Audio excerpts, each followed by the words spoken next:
మీరు ఒక సంచి రసాయన ఎరువులు వేస్తే తదుపరి మరొక సంచిని ఉపయోగించాలి. అప్పుడే దిగుబడి వస్తుంది. ఎందుకంటే అలా వాడటం వల్ల నేల సారవంతం చెడిపోతుంది. కానీ ఈ సేంద్రియ ఔషధాన్ని వాడటం వల్ల అది బాగా పెరిగింది. ఈ అభిమాన్ ఉపయోగించే ముందు పంట వాడిపోయిన స్థితిలో ఉండేది. కానీ ఈ అభిమాన్ ఉపయోగించిన తర్వాత అది మంచి ఆకుపచ్చగా మారింది.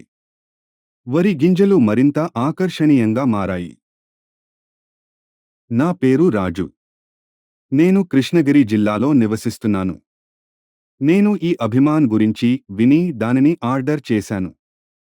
దానిని కొని ఉపయోగించిన తర్వాత ఫలితం చాలా బాగుంది. ఈ అభిమాన్ ఉపయోగించే ముందు పంట వాడిపోయిన స్థితిలో ఉంది. కానీ ఈ అభిమాన్ ఉపయోగించిన తర్వాత అది మంచి ఆకుపచ్చగా మారింది. వరి గింజలు మరింత ఆకర్షణీయంగా మారాయి.